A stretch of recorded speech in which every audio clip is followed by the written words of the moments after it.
It's weird that The Last Guardian just kind of came out, right?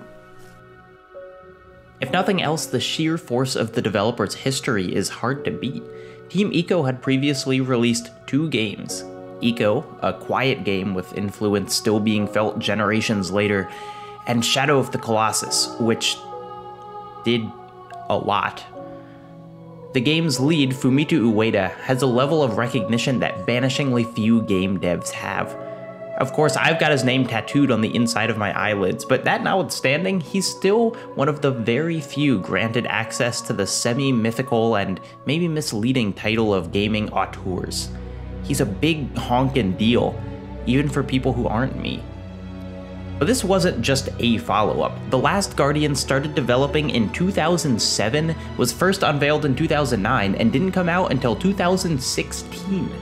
In other words, Team Ico started putting the pieces together a year after the PS3 came out, and didn't finish until 3 years after the release of the PS4. In other words, while The Last Guardian was being made, Ubisoft released the first 9 mainline Assassin's Creed titles. And while plenty of games go through a lengthy development process, what made The Last Guardian so painful is that we were so horribly aware of it. By all accounts, showing this first trailer was a mistake, prompted by an even earlier leaked demo reel. Ueda and his team say that much of the footage could barely run at all. To put it together, they essentially had their system play the game in slow motion and then sped it up to normalcy. It was not ready. But I mean, look at it. It is wild to see how much of the game was, at least conceptually, almost perfectly in place. This, to an outside observer, does not look like a game barely hanging together. It almost looks like a launch trailer. And in fact, the comparison isn't that far off. So for this to come out, and then get years and years with only a trickle of new information, accompanied by news that more and more of the team was leaving the project, was pretty devastating. I made my peace with The Last Guardian being a lost dream several times within this period, only to have that hope resurrected and then dashed again. All that is to say, it's weird that The Last Guardian just kinda came out, right? One reason for its muted reception, I think, is that we, with Ueda's name tattooed on our eyelids, forget how weird these games were. Just because Colossus had mainstream success didn't mean it wasn't a complete subversion of video game tropes, an empty world with only one task to do and no accolades to be gained along the way. Just because Ico's mechanics led to games like BioShock Infinite and The Last of Us doesn't mean that it wasn't a slow and narratively obscure puzzle game, where you had to escort another character who couldn't move faster than a light jog. I think time and many playthroughs have dulled my sense of just how many edges these games have. They are not mass market fare. They are singular, uncompromising, specific to a fault. It's why I love them. It's also why The Last Guardian, which combines the obtuse puzzles of Ico with the deliberately disobedient animal behavior of Aggro, probably got as mixed a reaction as it did. Even in the reviews, you can really feel critics' internal struggle. It's not that they didn't like parts of the game, it's just that they also really didn't like parts of the game. And for consumers with limited time and finite money, it probably just didn't seem worth it to take a risk on a game this out there. The second reason is I think people didn't finish it because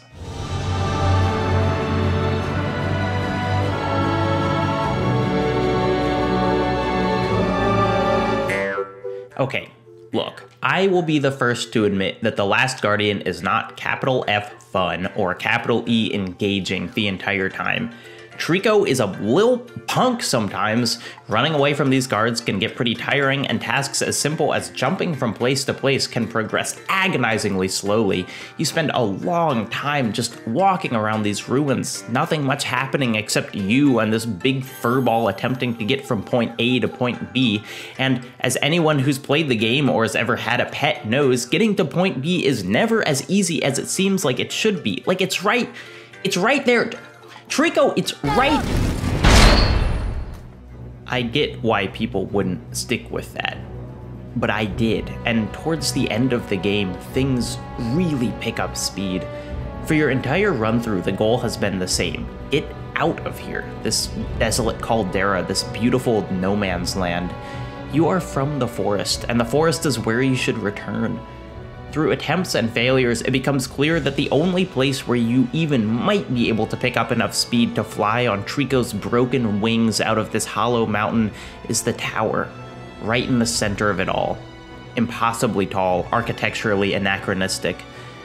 And getting to the top requires flight that you're just not ready for. The biggest fights in the game, the strangest machinery.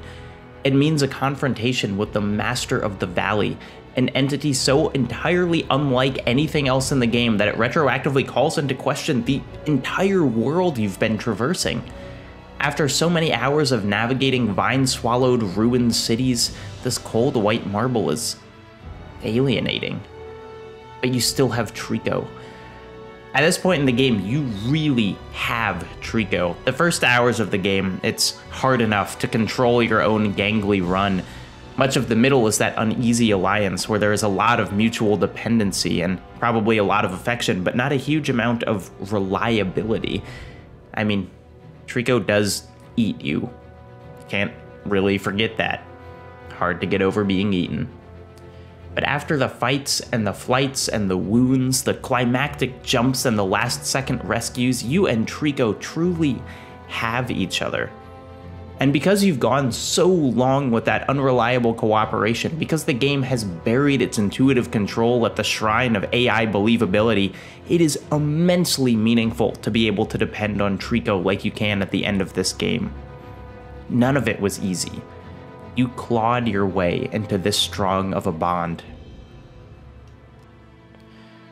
But in this last tower, swiftly approaching the end, I felt something else too. Dread. Years before The Last Guardian came out, people made jokes about how it could only ever end two ways. The boy dies or the beast dies. And I am pleased to report that neither of these are the case, but there is no option where you get to spend the rest of your life with Trico. You're a boy from the forest, a village that won't accept and simply isn't built for an animal like this. The ultimate goal of the game is to escape, to get back to your home, but your home is not Trico's home. There is no way this ends where you get to live out that bond forever.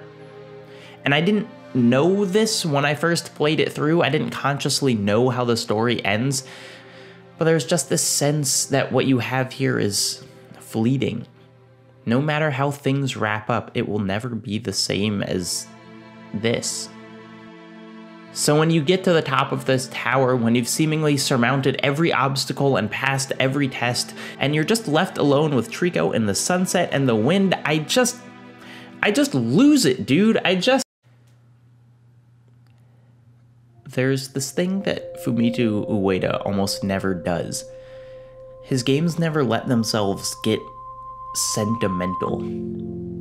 I bet that sounds wrong, because these games live in sentimentality in our memories. Ico is a beautiful fairy tale of children breaking free of their destinies. Shadow of the Colossus is a mournful tribute to loss and regret. These are themes that reside in the most emotional parts of our brains, ideas that I've returned to over and over at different points in my life. But the games themselves are shockingly Spartan in their storytelling. Characters rarely speak in these games, and when they do, it's sharp and to the point. Virtually never will you find someone explaining how they feel. Ico is a game entirely resting on the backs of two children, and yet they literally never smile. Not even once. Even the very end, when you find your companion after thinking she died, the game gives us this.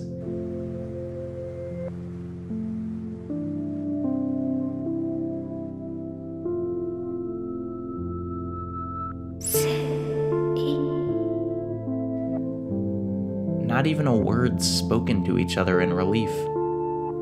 Shadow of the Colossus never gives us a reunion between the protagonist and the woman he ostensibly loves. Never a kiss, a joke, a hand. Nothing. The closest we ever get is this dream, in which she rises unseeing for a fraction of a second before pulling us cruelly back to reality. It too is a game without a smile. Apart from some clunky narration in the beginning, The Last Guardian plays largely the same. The moments of wonder and love between you and Trico feel wholly organic, evoked by the situation instead of being told to you by specific scripting. And that holds true. Even at the very end, even as you summit this tower, there's no cutscene in which you say, "I love you, Trico," and Trico does googly eyes back at you. But there doesn't need to be. What it does give you is time and peace, if only for a second. And then you run right to the edge of this tower and look down, and you are reminded of everywhere you've been, everything you've been through. You look down, and then you look back at the one constant that's been there the whole time. You look back and... A few years ago, I was in a really rough spot. I had moved back home, and I was working part-time in a restaurant, and I had, through my own actions, isolated myself from like 99% of the people who had been in my life. And in my search for reasons to like keep being a person who did anything meaningful, I got a dog. You know, the animal that has to be friends with you because that's basically wired into its brain.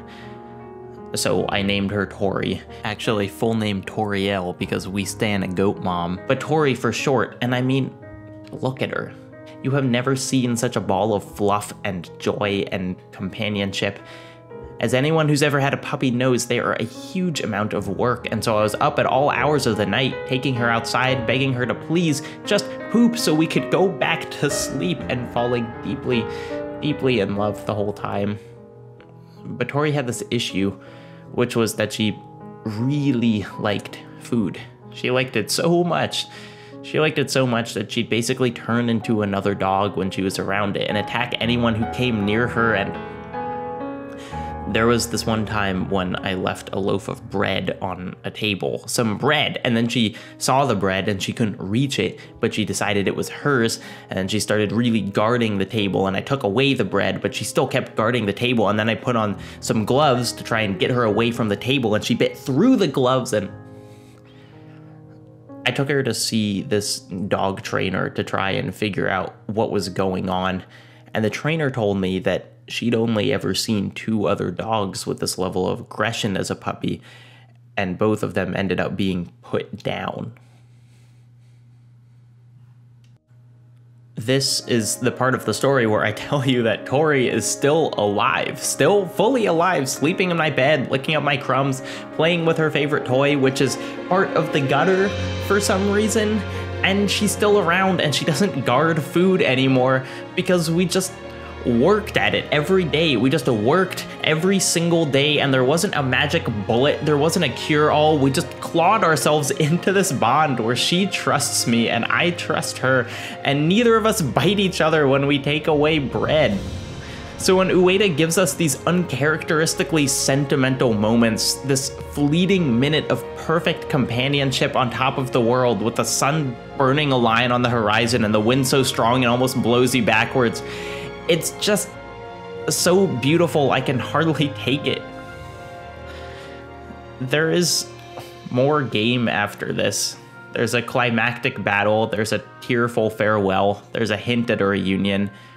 But this right here reminded me of the past just enough that I could appreciate everything I'm lucky enough to have in the present. In this generation, we had spectacle like I've never seen. Worlds bigger and more detailed than I could have imagined. Tech pushed far past the bounds of what was initially promised. I'm sure this is all going to continue as we dive headlong into the next one. But I also think it's telling that the most indelible part of all this to me, what I keep coming back to, is Trico and his boy, huddled together at the top of the world, taking a second to just be with each other.